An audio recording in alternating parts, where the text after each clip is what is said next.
Isitha, the enemy for July 2026 update. Here on this video, I have given you the summary of Isitha for the month of July 2026 as you see on the screen. So hello and welcome to my channel.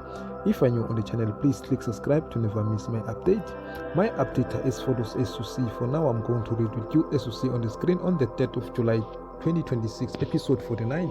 Solomzi is given false information about a lucrative coal shipment by Mapholoba, who then waits for him to fall for the ras.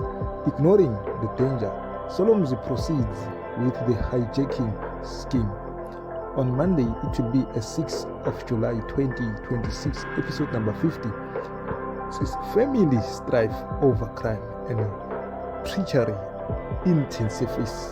Solomzi is questioned about a botched coal hijack, and truths about Rap's tender and Nelly's finances surface. On Tuesday, it will be a 7th of July 2026, episode number 51. Remember to click subscribe if you are new on the channel. So these are the updates I'm giving you in the month of July 2026 on Isitha, the enemy.